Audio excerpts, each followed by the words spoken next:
हरि करुणा निधान रउआ जगत के दाता हैं। करुणा निधान रउआ जगत के दाता हैं। श्री भगवान रउआ जगत के दाता हैं। करुणा निधान रउआ जगत के दाता हैं। मति के फेर देनी, मति के फेर देनी, विपत्ति के टेर देनी, विपत्ति के टेर देनी। श्री भगवान रउआ जगत के दाता हैं। श्री भगवान रउआ जगत के दाता हैं।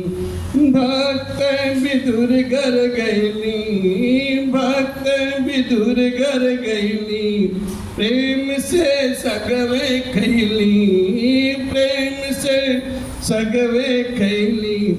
छोड़ के भगवान रउआ जगत के दाता हैं।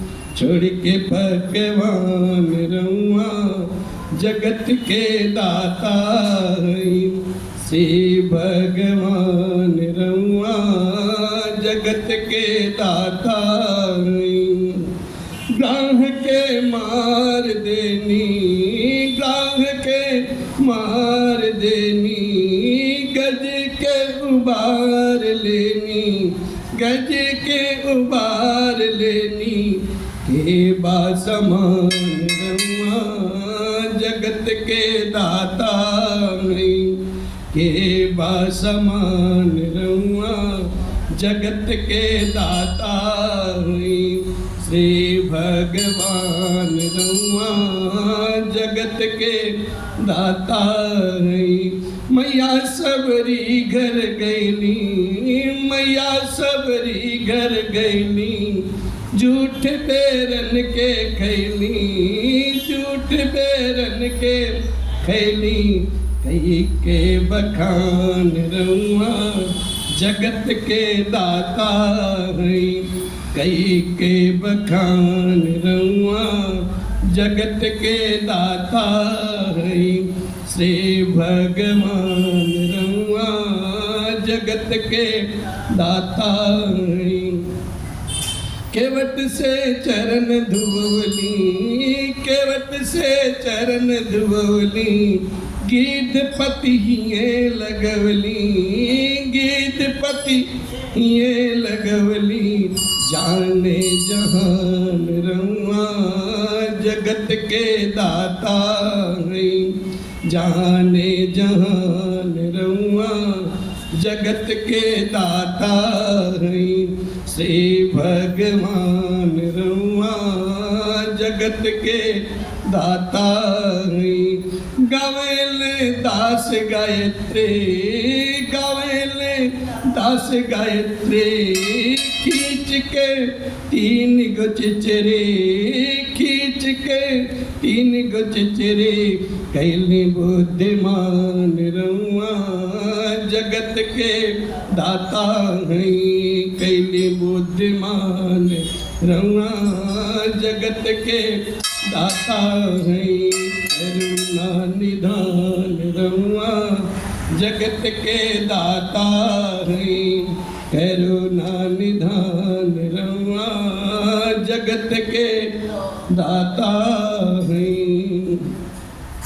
अस प्रभु दीन बंधु हरि कारण रहित दयाल, तुलसीदास सठ देहि भजो छाण कपट जंजाल।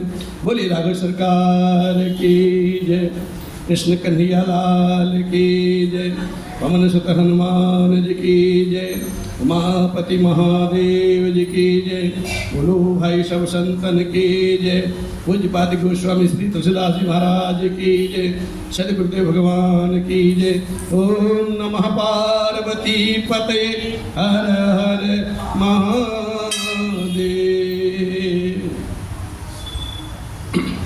परिपूर्णतम परमात्मा अकारण करुणालय करुणालय भगवान राघवेंद्र सरकार, बाबा भूत भावन शिव और पवन पुत्र हनुमान जी महाराज इसी चरण में साष्टांग नमन वंदन।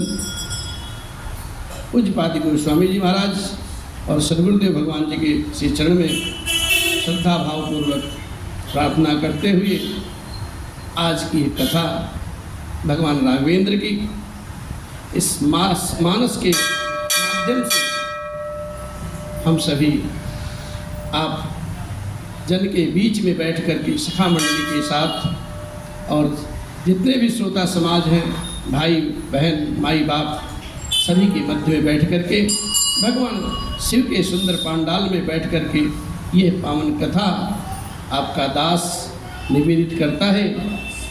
और भगवान की ऐसी महिमा है साहब, इतने उदार हैं, इतने दीनबंधु दीनानाथ हैं, उनका सहज स्वभाव ही है अपने भक्तों पे कृपा बनाने की। बाबा तुलसीदास जी महाराज इसी भाव से कहते हैं और बाबा शिव मैया पार्वती जी से कहते हैं, हे देवी हस्य प्रभु दीन बंधु हरि कारण रहित दयाल, तुलसीदास सठ तेरी भजो छाण कपट जंजाल। भगवान अकारण ही सब पर अपनी दया बरसाते रहते हैं। हे मनमूर्ख, हे जीव, हे सठ, अपनी बुद्धि को इधर उधर कहाँ भटकाता है, भगवान के इसी चरणों में लीन हो जाए और उन्हीं को अपना ले, सारा काम सहज ही बन जाएगा। इस कपट माया को छोड़ करके उन्हीं के शरण में हो जाए और दूसरा कोई मार्ग नहीं है। इस प्रकार से अहिल्या अम्बा का उद्धार किया है भगवान राघव सरकार ने और फिर गुरुदेव भगवान के साथ साथ भैया लक्ष्मण के साथ आगे बढ़ते हैं। बाबा की लेखनी भी आगे बढ़ती है और कहती है, अरे चल राम लक्ष्मण मुनि संगा, गए जहाँ जग पावनी गंगा। चल राम लक्ष्मण मुनि संगा, गए जहाँ जग पावनी गंगा। गाधि सुन सब कथा सुनाई, जही प्रकार सुरसरी मैया आई, जही प्रकार सुरसरी मैया आई। श्री राम जी और भैया लक्ष्मण जी विश्वामित्र मुनि जी के साथ आगे चलते हैं और वे वहाँ गए जहाँ जगत को पवित्र करने वाली गंगा जी की अविरल धारा बह रही थी। महाराज गाधी के पुत्र विश्वामित्र जी ने वो सब कथा सुनाई है जिस प्रकार से देव नदी गंगा जी पृथ्वी पर आई। और तब प्रभु रघुनाथ ऋषियों के समेत, ऋषियों के समूह में, संग में वहाँ स्नान किया है और ब्राह्मणों को भांति भांति के नाना प्रकार के दान दिए। तब हरि तब प्रभु हर से, तब प्रभु ऋषि समेत नहाए, विविध दान मही देव निपाए। हरसि चले मुनि वृंद सहाया, बेग विदेह नगर निय। रम्यता राम जब देखी, हर्षे अनुज समेत। बापी कूप सरित सरनाना, सलिल सुधा सम मनि सोपाना। गुंजत मंजु मत रस भृंगा, पूजत कल बहु बरन बिहंगा। बरन बरन बिकसे बन जाता, त्रिविध समीर सदा सुखदाता। त्रिविध समीर सदा सुखदाता। राघवेंद्र सरकार भैया लक्ष्मण जी के साथ और गुरु विश्वामित्र जी के साथ उस देव नदी गंगा के पास पहुँचते हैं। वहाँ बहुत से ऋषियों के समाज गंगा जी में स्नान करते हैं और सभी जन हर्षित मन से गंगा जी में स्नान करते हैं।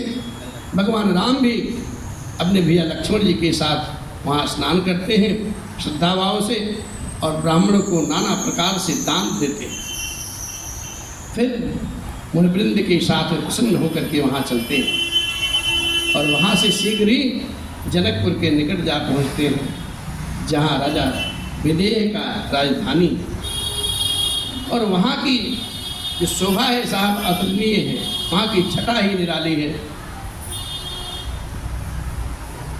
जनकपुर में राम जी और लक्ष्मण जी गुरु जी के पास पहुँचते हैं और जनकपुर की सजावट को, बनावट को देख करके अत्यंत प्रफुल्लित हो जाते हैं, खुश हो जाते हैं और हर्षित मन से वहाँ के दिव्य दिव्य दृश्य को देखते हैं और प्रफुल्लित होते हैं।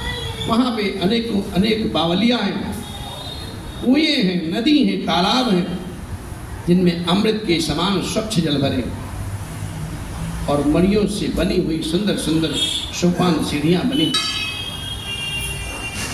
इस प्रकार से पूजत मंजुमत रस भृंगा, पूजत कल बहु बरन बिहंगा, बरन बरन बिकसे बन जाता, त्रिविध समीर सदा सुखदाता। मकरंद रस से मतवाले होकर के सुंदर सुंदर भंवरे वहाँ गुंजायमान कर रहे हैं। रंग बिरंगे बहुत से पक्षी हैं, वर्ण वर्ण के, और अपने अपने भाषा में कलरव करते हैं साहब। उस तालाब में, उस वाटिका में, उस बावलिया में नाना प्रकार के रंग बिरंगे पुष्प खिले हुए हैं और सदा सब ऋतुओं में सुख देने वाला शीतल मंद सुगंध पवन वहाँ बह रहा है। ऐसी सुंदर सुंदर वाटिका का दर्शन किया है भगवान ने। और फिर सुमन वाटिका बाग बन, विपुल विहंग निवास, फूलत फलत सुपल्लवत, सोहत पुर चहुपास। उस वाटिका जो फुलवारी है ना, बाग और वन जिनमें बहुत से पक्षियों का निवास है साहब, वो फूलते हैं, फलते हैं और सुंदर सुंदर पत्तों से लदे हुए नगर के चारों ओर सुशोभित हैं। बाबा गोस्वामी जी महाराज लिखते हैं कि ऐसा वर्णन करते करते करते करते मेरी लेखनी थक जाती है, फिर भी उस सुंदर नगर का वर्णन नहीं कर पाता हूँ। अरे बनई न बरनत नगर निकाई, जाई जहाँ मन ताई लोबाए, चारो बाजारो विचित्र अंबारी, मणिमय विधि जन स्वकर समारी, धनिक बनिक बर धनद समाना, बैठे सकल वस्तु नाना, चौहट सुंदर गली सुहाई, संतत रही सुगंध।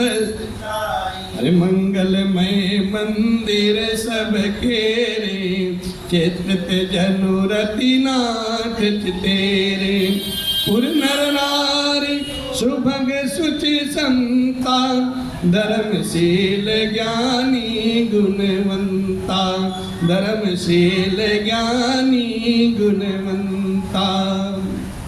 बाबा लिखते हैं कि नगर की सुंदरता का वर्णन करते नहीं बनता साहब। मन जहाँ जाता है वहीं डुबा जाता है, मन वहीं रम जाता है। सुंदर सुंदर बाजार हैं, मणियों से सजे हुए बने हुए सुंदर सुंदर विचित्र छज्जे बने हुए हैं, और मानो ब्रह्मा जी ने स्वयं अपने हाथ से जनकपुर की रचना की हो, ऐसा लगता है। और वहाँ के जो धनिक बनिक हैं, व्यापारी हैं, वो मानो कुबेर के समान श्रेष्ठ, अनेकों अनेक वस्तुएं लेकर के अपनी दुकानों में सुसज्जित बैठे हैं। और सुंदर चौराहे पर, और जो गलियां हैं वो बड़ी सुहावनी लगती हैं साहब, और वहाँ सदा सुगंधित जल से सिंचाई करते रहते हैं, और वो गलियां बिल्कुल पुष्पित हैं। सबके घर पर मंगलमय तोरण से बने हुए हैं, स्वास्तिक से चित्र बना हुआ है, और ऐसा लगता है उस नगर को देख करके मानो कामदेव रूपी चित्रकार ने स्वयं अपने हाथ से यहाँ अंकित किया हो, स्वयं यहाँ पर खुद अंकित हो गया हो। नगर की सभी स्त्री पुरुष नर नारी विचित्र हैं, साधु चित्र वाले, स्वभाव वाले, धर्मात्मा, ज्ञानी और गुणवान हैं और सुजान हैं।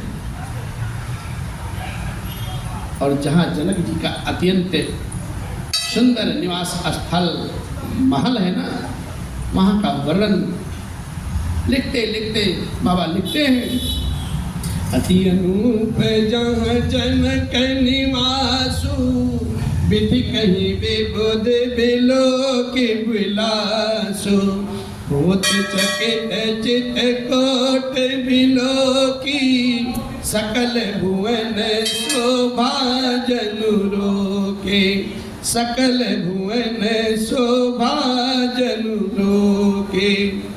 जहाँ जनक जी का जो निवास स्थल है अनुपम है, सुंदर है, दिव्य महल है साहब। वहाँ के विलास ऐश्वर्य को देख करके देवता भी मोहित हो जाते, स्तंभित हो जाते। मनुष्य की तो बात ही क्या है। वहाँ के जो परकोटे हैं राजमहल के, वो देख करके चित्त चकित हो जाता है। मालूम ऐसा होता है मानो उसी समस्त लोगों की शोभा को रोक के वहाँ पे खड़ा हो। ऐसा जनक जी का राजमहल है। और फिर धवल धाम मणिपुरट पट, सुघटित नाना भांति, सिय निवास सुंदर सदन, शोभा किन कही जा। उज्ज्वल महलों में अनेक प्रकार के सुंदर ललित से बने हुए मणिजटित सोने की जरी के पर्दे लगे हुए साथ, और सिया जी के जो रहने का सुंदर महल है, उस महल की शोभा का वर्णन किया ही कैसे किया जा सकता है। सिया जी जिस महल में रहती है ना, उसका वर्णन नहीं किया जा सकता साहब। और फिर बाबा आगे लिखते हैं, सुबह द्वार सब कुलिस कपाटा, भूप वीर नट मागध बाटा, मणि विशाल बाजी गजशाला, हय गए रथ संकुल सब काला, सूर सचिव सेन बहु तेरे, नृपगृह सरिस सदन सब केरे, पुरबाहिर सरसरित समीपा, उतरे जहाँ तहाँ विपुल महीपा, उतरे जहाँ तहाँ विपुल महीपा। राजमहल के सब दरवाजे जो हैं सुंदर मणियों से सुशोभित हैं, जिनमें वज्र के समान अथवा हीरो की कील चमकते हुए किवाड़ लगे साहब। वहाँ मातहत राजाओं, नटों, मागधों और भाटों की जो भीड़ लगी रहती है, घोड़ों और हाथियों के लिए बड़ी बड़ी घुड़सालें और गजशालाएं बनाई हुई हैं, जो सब समय घोड़े, हाथी और रथों से भरी रहते हैं। बहुत से शूरवीर मंत्री और सेनापति हैं जनक जी के राज्य में। क्या बात है, जहाँ पर सब प्रकार से सुविधे थे और जो सब तरह से सुहावना था। विश्वामित्र मुनि ने कहा है, हे सुजान रघुवीर, मेरा मन कहता है कि यहीं रहा जाए। गुरुदेव भगवान की आज्ञा हुई। राघवेंद्र सरकार ने कहा, ठीक है नाथ, आप जैसे कहें। और उसके बाद में शुभ समाचार मिथिलापति जनक जी महाराज जब सुनते हैं कि मुनि विश्वामित्र जी महाराज का आगमन हुआ है, वो अपने संग में सचिव और ईमानदार मंत्री, जो बहुत से योद्धा श्रेष्ठ ब्राह्मण, अपने कुलगुरु सुतानंद जी महाराज और अपनी जाति के जो श्रेष्ठ लोग थे उनको अपने साथ लेकर के बड़े प्रसन्न मन के साथ राजा मुनि विश्वामित्र के स्वागत हेतु मिलने के लिए चलते हैं। बाबा यहाँ लिखते हैं, संग सचिव सोचे भूरि भट भूसुर बर गुर ज्ञात, चले मिलन मुनि नायक ही मुदित राव यही बात। राजा जनक जी प्रसन्न मन से मुनि नायक विश्वामित्र महाराज से मिलने के लिए सहर्ष चल पड़ते और वहाँ पर जब जाते हैं दौड़ करके उन्होंने क्या किया, अरे किन्हे प्रणाम चरण धरि माथा, इन्हें आशीष मुदित मुनि नाथा, विप्र वृंद सब सादर बंदे, जानी भाग्य बड़ राव आनंदे। राजा जी ने मुनि के श्री चरण पर अपना मस्तक रख करके प्रणाम किया है, साष्टांग दंडवत साहब। और मुनियों के स्वामी विश्वामित्र जी ने प्रसन्न चित्त होकर के भगवान को उनको राजा जनक जी को आशीर्वाद दिया है, कल्याण मस्तु राजन, तुम्हारा सकल मनोरथ सिद्ध हो। फिर सारी ब्राह्मण मंडली को आदर से प्रणाम किया है और अपना बड़ा भाग्य जान करके राजा जनक बहुत प्रफुल्लित हो जाते हैं, बहुत हर्षित हो जाते हैं, आनंद विभोर है राजा जनक जी। और फिर बार बार कुशल क्षेम पूछ करके विश्वामित्र जी ने राजा जनक जी को अपने पास बैठाया और उसी क्षण भैया राम और भैया लक्ष्मण वहाँ आ पहुँचते हैं, जो नगर की सुंदरता को देखने के लिए इधर उधर थोड़े उत्सुक हो रहे थे, फुलवाड़ी देखने गए थे, आगे जाते हैं। और फिर बाबा बड़े भाव से लिखते हैं, यही अवसर आए दो भाई, गए रहे देखन फुलवाई। फुलवाड़ी देखने गए थे, वो दोनों भैया आ जाते हैं। दोनों भैया कैसे लगते हैं, श्याम गौर मृदु बयस किशोरा, लोचन सुखद बेस्वचित चोरा, लोचन सुखद बेस्वचित चोरा।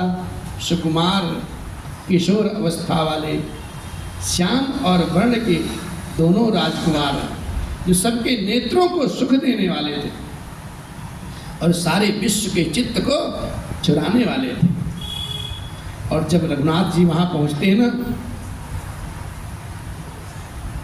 तो सभी जन उनके रूप और तेज से बहुत प्रभावित होकर के जैसे देखते हैं भगवान को और तत्क्षण उठ के खड़े हो जाते हैं और गुरुदेव भगवान राम और लक्ष्मण को अपने पास बिठा लेते हैं। अरे उठे सकल जब रघुपति आए, विश्वामित्र निकट बैठाए, वह सब सुखी देखी दो भ्राता, बारी बिलोचन पुलकित गाता, मूर्ति मधुर मनोहर देखी, भयउ विदेहु विदेहु भयउ विदेहु विदेहु विसेखी। दोनों भाइयों को देख करके सकल समाज सुखी हो जाता है साहब, सबके नेत्रों में प्रेमाश्रु जल भर आता है, आनंद और प्रेम से हृदय आह्लादित हो जाता है, शरीर रोमांचित हो जाता है। ऐसे सुंदर सुकुमार की जोड़ी, राम लक्ष्मण की मधुर जोड़ी को, मन को हरने वाली ऐसी मूर्ति को देख करके राजा विदेह जो जनक राज जी हैं विशेष रूप से विदेह अपने देह की शुद्ध बुद्ध को खो बैठते हैं और बस राम लक्ष्मण को निहारते रहते हैं। अब सारी सभा भगवान के सुंदर मुखारविंद का दर्शन कर रही है और कोई कुछ बोल नहीं पा रहा है। और उस प्रेममय दृश्य को देखते हुए मुनिराज विश्वामित्र महाराज जी खुद बोलते हैं, कहते हैं प्रेम मगन मनु जान नृप कर विवेक धर धीर बोले मुनि पद नाई सिर गद गद गिरा गंभीर। विश्वामित्र महाराज जी से राजा जनक जी महाराज कहते हैं कि हे प्रभु, मन को प्रेम में मग्न जान करके राजा जनक जी ने विवेक युक्त वचन का आश्रय लेकर के धीरज धारण करके और मुनि के चरणों में अपना सिर नवा करके गदगद भाव से गंभीर वाणी बोलते हैं। बोलते क्या हैं? अरे कहाँ हूँ नाथ सुंदर दुबालक मुनि कुल तिलक के निप कुल पालक। कहाँ हूँ नाथ सुंदर दुबालक मुनि कुल तिलक के निप कुल पालक। ब्रह्म जो निगम नेति कही गावा उभय वेश धरि की सोयावा। सहज विराग रूप मनु मोरा थकित होत जिमि चंद चकोरा। ताते प्रभु पूछऊं सती भाऊ कहाँ नाथ जनि करऊं दुराऊ। इन्हीं बिलोकत अति अनुरागा बरबस ब्रह्म सुख ही मन त्यागा। बरबस ब्रह्म सुख ही मन त्यागा। जनकराज जी महाराज राम और लक्ष्मण जी की जोड़ी को देख करके निहाल हो जाते हैं और गदगद वाणी में प्रेम रस भरी बात बोलते हैं। कहते हे नाथ, ये सुंदर दो मनु बालक कौन है? मुनिकुल के आभूषण हैं या किसी राजवंश के पालक हैं, या जिसका वेदों ने नेति नेति कह करके निरूपण किया है? कहीं वो ब्रह्म तो युगल रूप धारण करके यहाँ नहीं आ गए? ऐसा भाव राजा जनक जी महाराज प्रस्तुत करते हैं विश्वामित्र जी के श्री चरण में और कहते हैं प्रभु, मेरा मन जो स्वभाव से ही वैराग्य रूप बना हुआ है, इन्हें देख करके इस तरह से मुग्ध होता हूँ जैसे चंद्रमा को देख करके चकोर प्रभु। इसलिए हे प्रभु, आप सत्य सत्य, आपसे मैं सत्य सत्य निश्चल भाव से पूछता हूँ, हे नाथ बताइए और इसमें छुपाव न कीजिए। राजा जनक जी महाराज आगे मिलते हैं। इनको देखते ही अत्यंत प्रेम के बस होकर के मेरे मन में जबरदस्ती ब्रह्म सुख को त्याग दिया है। मेरा मन हृदय हमेशा ब्रह्म की सुख की अनुभूति करता है, लेकिन प्रभु इनको देखते ही वो जो ब्रह्म सुख की अनुभूति है उससे मेरा मन विरक्त हो गया है और इन्हीं में लीन हो गया है। इसलिए आप मुझे बताइए ये हैं कौन? इतनी गूढ़मयी प्रेममयी बात सुन करके विश्वामित्र महाराज मुस्करा करके कहते और कहते हैं करम भी हंसी कह उन पनी का बचन तुम्हारे न होई अली का। हे राजन, आपने बात बहुत बढ़िया बोली है, बहुत शुद्ध शुद्ध बोली है, और तुम्हारा जो वचन है वो असत्य हो ही नहीं सकता, मिथ्या हो ही नहीं सकता। आप तो ब्रह्म को पहचान लेते हैं। विश्वामित्र महाराज जब इतनी बात बोले कि आपका वचन झूठा हो ही नहीं सकता, और फिर राघवेंद्र सरकार मुस्करा पड़ते हैं, नाथ पर्दे में रहने दीजिएगा। और इशारों इशारों में गुरुदेव भगवान की वाणी निकलती है और कहते हैं, ये प्रिय सब ही जहाँ लगी प्राणी, मन मुस्काई राम सुनी बानी। रघुकुल मणि दशरथ के जाए, मम हित लागी नरेश पठाए, मम हित लागी नरेश पठाए। यहाँ भगवान राघव मुस्कुरा पड़ते हैं धीरे से और मुनिनाथ समझ जाते हैं कि मुझे किस प्रकार से उत्तर देना है इस बात का। मुनिनाथ विश्वामित्र महाराज कहते हैं, जगत में जहाँ तक जितने भी जीव हैं, चराचर जगत में, ये सभी को प्रिय हैं। विश्वामित्र मुनि जी की रहस्यमयी बात को सुन करके श्री राम जी मन ही मन मुस्कुरा पड़ते हैं। गुरुदेव भगवान ठीक ही कह रहे हैं, बस इतने भी महाराज, और हंस करके मानो भगवान ने गुरुदेव भगवान को संकेत किया है, हे गुरुदेव इस रहस्य को खोलिएगा नहीं, बस छुपा के ही रखिए। तब मुनि ने कहा है, हे राजन, ये रघुकुल शिरोमणि महाराज दशरथ जी के पुत्र हैं, ये मेरे हित के लिए राजा ने इन्हें मेरे साथ भेज दिया। बस संक्षेप में भगवान का परिचय करा देते और कहते हैं, राम लखन दो बंधु बर, रूपशील बलधाम, मकराख्यम सब साखी जगु, जिते असुर मकराख्यम सब साखी जगु, जिते असुर संग्राम। कहते हैं जो सांवला वाला है ना, ये राम है, और जो गोरे वर्ण के हैं वो लक्ष्मण है। ये दोनों भाई बहुत ही श्रेष्ठ हैं, रूपशील और बल के धाम।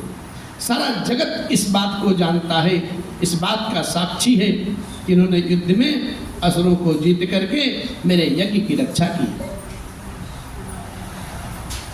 जब इतनी बात जनक जी के समक्ष मुनिराज विश्वामित्र महाराज कहते हैं,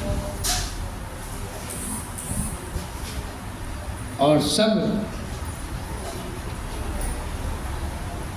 जनक जी महाराज फिर गुरुदेव विश्वामित्र जी से कहते हैं हाथ जोड़ करके, तो मुनि चरण देखी कहराऊ, कही न सकऊं निज पुण्य प्रभाव, सुंदर श्याम गौर दो भ्राता, आनंद हूँ के आनंद दाता, आनंद हूँ के आनंद दाता।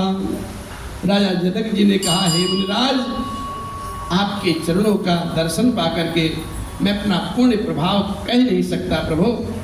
और ये सुंदर श्याम और वर्ण के, ये सुंदर श्याम और गौर वर्ण के ये दोनों सुकुमार भाई हैं, ये तो आनंद को भी आनंदित करने वाले हैं। जनक ने जब ऐसी वाणी बोली है और कहते हैं, इनके प्रेत परस पर पावनी, कहीं न जाई मन भाव सुहावनी, सुनहु नाथ कहाँ मुदित विदेहु, ब्रह्म जीव इव सहज स्नेहु, ब्रह्म जीव इव सहज स्नेह। इनकी आपस की जो प्रीत है साहब, बड़ी पवित्र और सुहावनी है और मन को बहुत भाती है, पर वाणी से ये कहीं नहीं जा सकती। ऐसा प्रीति, ऐसा सुंदर लुभीला स्वभाव देख करके राजा जनक जी महाराज तो विद्वान हैं, सुजान हैं, और कहते हैं, प्रभु ये प्रीत जो है, इस सुहावना स्वरूप जो है, खाली एहसास किया जा सकता है, बातों में वर्णित नहीं किया जा सकता, वाणी से कह नहीं जा सकती। मैं आपसे कैसे कहूँ, आपके दर्शन मात्र से मेरा जो पुण्य प्रभाव है ना और बढ़ गया। और जो सुंदर श्याम गौर के दोनों भैया हैं, ये तो साक्षात आनंद को भी आनंदित करने वाले हैं। इनका जो प्रेम है बड़ी पवित्र और सुहावनी है। जय जय सिया राम। और वह मन को बहुत भाती है, लेकिन वाणी से कहीं नहीं जा सकती। राजा जनक जी आनंदित होकर के प्रेम भाव से कहते हैं, नाथ सुनिए, ब्रह्म और जीव की तरह से इनमें स्वाभाविक प्रेम है। जैसे ब्रह्म में जीव का स्वाभाविक प्रेम हो जाता है, उसी तरह से मेरा इनमें प्रेम स्वाभाविक हो गया है। और फिर राजा जनक जी बार बार प्रभु को निहारते हैं, दृष्टि वहाँ से अपनी हटाना नहीं चाहते। प्रेम से शरीर उनकी पुलकायमान हो रही है और हृदय में अपार आनंद और उत्साह है। फिर विश्वामित्र जी की प्रशंसा करके उनके श्री चरण में अपना सिर नवा करके राजा जनक जी अपने नगर में लेकर के चल गए।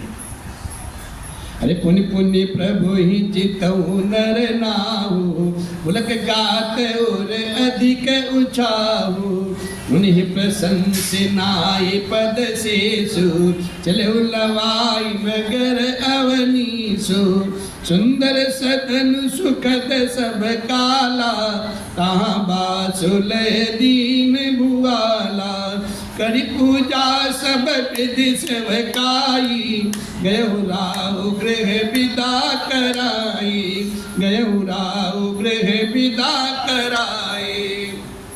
एक सुंदर महल जो सब समय सभी ऋतुओं में सुखदायक था, वातानुकूलित था। वहाँ राजा जी ने दोनों सुकुमार बालक को और गुरु विश्वामित्र जी को ले जाकर के वहाँ पधराया है, ठहराया है। तदंतर सब प्रकार से आवभगत करके पूजा और सेवा करके राजा जनक जी ने विदा मांग करके अपने भवन को आए। अब कथा थोड़ी गूढ़ होती है और भैया राम और लक्ष्मण अपने गुरुदेव भगवान के पास रहते हैं।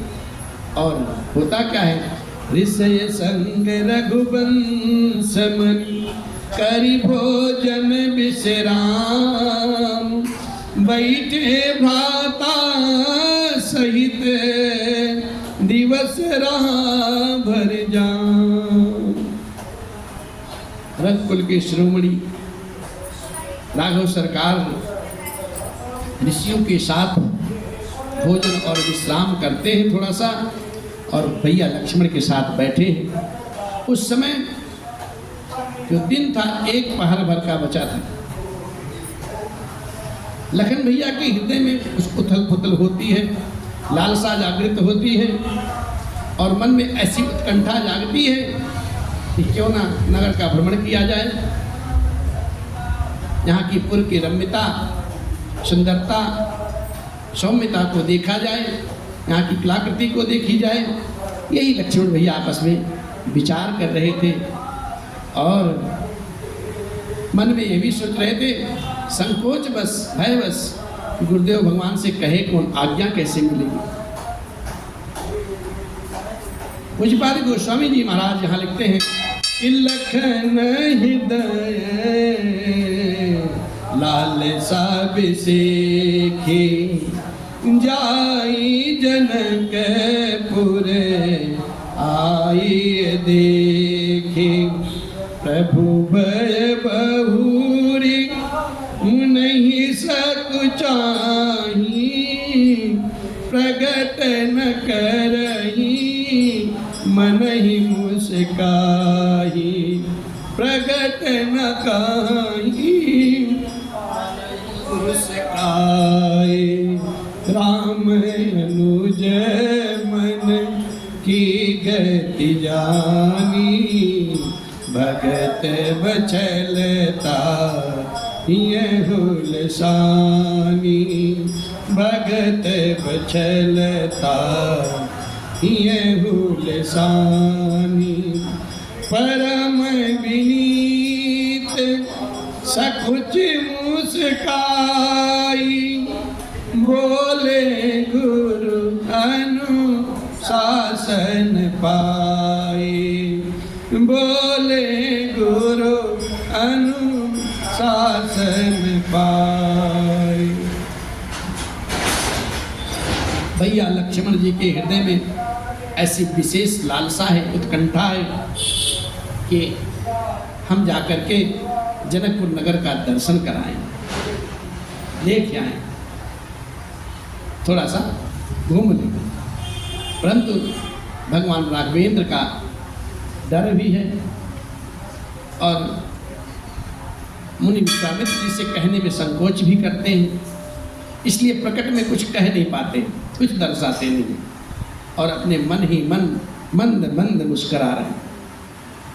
राघवेंद्र सरकार तो अंतर्यामी है साहब, सबके हृदय की गति को तत्क्षण पढ़ लेते हैं, उनका स्वभाव ही यही है, दीनबंधु दीनानाथ, सबके मन की दशा को जान लेते हैं। राघवेंद्र सरकार अपने भैया के मन की दशा को नहीं समझ पाएंगे,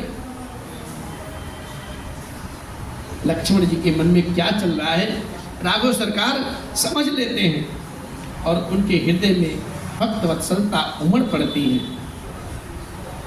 और गुरुदेव भगवान से अपनी बाणी में निवेदित करते हैं, हे भगवान, ये जो लक्ष्मण है ना, इसका मन है नगर भ्रमण करने का, आपकी अगर आज्ञा हो तो नाथ जा करके मैं दर्शन कराऊं और इसको भी दर्शन करा दूंगा। राम जी हमारे बहुत शील स्वभाव के थे और बड़े ही संकुचित और निर्मल वाणी में, मधुर वाणी में गुरुदेव भगवान से अपनी बात रखते हैं। गुरुदेव भगवान ने ऐसी विनयमयी वाणी को सुन करके आज्ञा दे देते हैं और आज्ञा ये भी देते हैं अनुशासन में ही रहना।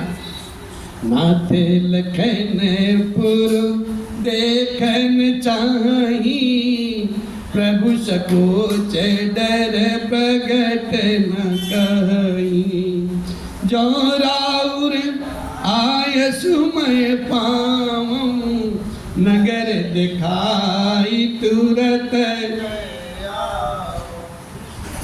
नगर दिखाई तुरत ले आऊं। राम जी गुरुदेव भगवान से कहते हैं कि नाथ, लक्ष्मण जो है ना, नगर को देखना चाहता है और आपके डर और संकोच के कारण कुछ प्रकट नहीं कर सकता। यदि आपकी मैं आज्ञा पाऊं तो मैं इनको नगर दिखलाकर तुरंत ही वापस ले आऊंगा प्रभु।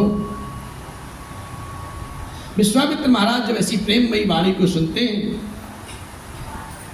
तो प्रेममयी वाणी खुद कहते हैं, स्वयं कहते हैं, राम, अरे सुन मुनि से कहा बचन सप्रीति, कसन राम तुम राघमीति, धर्म से तू पालक तुम ताता, प्रेम विबस सेवक सुखदाता, प्रेम विबस सेवक सुखदाता। ऐसा बात, ऐसी प्रेममयी वाणी को सुनकर के विश्वामित्र महाराज जी प्रेम सहित वचन कहते हैं, हे राम, तुम नीति की रक्षा कैसे न करोगे, तुम मर्यादा का पालन कैसे न करोगे। हे तात, तुम धर्म की और मर्यादा का पालन करने वाले और प्रेम के वशीभूत होकर के अपने सेवकों की सुख देने वाले हो, सुख के धाम हो, सुख के खजाना हुआ। विश्वामित्र महाराज अपने शिष्य से कहते हैं, राम और लक्ष्मण जी से कहते हैं, अरे जाई देखिया वह नगर, सुख निधान दो भाई। सुख के निधान दोनों भाइयों, आप जा, दोनों भाई देख करके नगर देख करके चले आओ।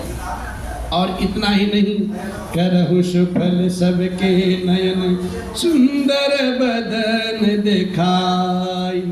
देखना भी है और अपने आप को, सारे नगर को, जो आपकी सुंदर शरीर है, सुंदर काया है, उसको सबको दिखा करके आ जाइए, सबको सुख दे करके चले आइए, सबके नेत्रों को सफल कर दीजिए। ऐसा मुनिराज विश्वामित्र महाराज जी कहते हैं। और इस प्रकार से भैया राम और भैया लक्ष्मण भगवान गुरुदेव के विश्वामित्र महाराज जी के श्री चरण कमल में सर नवाते हैं और फिर आगे बढ़ जाते हैं नगर भ्रमण के लिए। भगवान अभी नगर भ्रमण के लिए जा रहे हैं। नगर भ्रमण का जो प्रसंग है वो हम कल गाएंगे, आप लोग जरूर आइएगा। इसी के साथ आज की कथा यही विराम लेती है और फिर भाव से ओ मेरे अलबेले राम तेरे चरणों का मैं हूँ गुलाम। ओ मेरे अलबेले राम तेरे चरणों का मैं हूँ गुलाम। ओ मेरे अलबेले राम मेरे अलबेले राम मेरे अलबेले राम मेरे अलबेले राम मेरे अलबेले राम तेरे चरणों का मैं हूँ गुलाम। ओ मेरे अलबेले राम तेरे चरणों का मैं हूँ गुलाम। ओ मेरे अलबेले राम। कथा विसर्जन होता है। बाबा शंभुनाथ हनुमान राम लखन सिय जानकी करहु सदा कल्याण। श्यावर राम चंद्र भगवान की जय।